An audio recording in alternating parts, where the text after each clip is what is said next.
反咗個棒之後咧，就改善啲企中間。改善咗。咁人哋都睇到我都唔係幾好。係啊。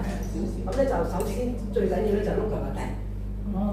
咁你好易，譬如睇電視啊，或者你咁擺或者你擺個毛巾，擺支棒喺度，咁你就咁係碌就成隻腳都要碌晒，由腳趾、腳板底、個腳踭你都要碌嘅，好似好輕鬆咁樣去碌佢。咁你可以一隻腳碌完一隻腳，或者兩隻腳一齊碌啦。我就兩隻腳一齊碌嘅，因為我好懶嘅，一次我做晒。咁我又可以睇手機啊，睇電視啊，有時揸支棒喺度碌下，唱下歌啊，咁又冇咁悶咯。咁我就唔知嘅，我做咗輪㗎啦，做咗都唔係好耐啫，我都係個零月啩。我唔知啊，但係我啲同事見到我，啲朋友見到我就話：咦，你個腳真係好咗喎！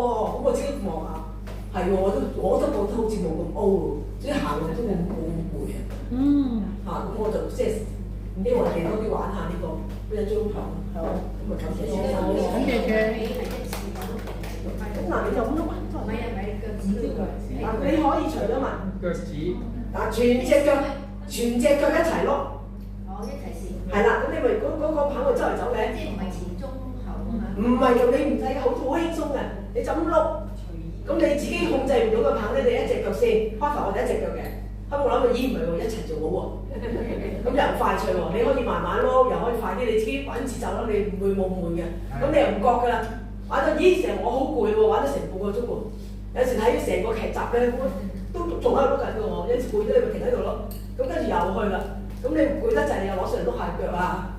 咁你唔懷疑嘅，即係好輕鬆去做嘅。咁我就覺得呢個只有改善咯。係咁。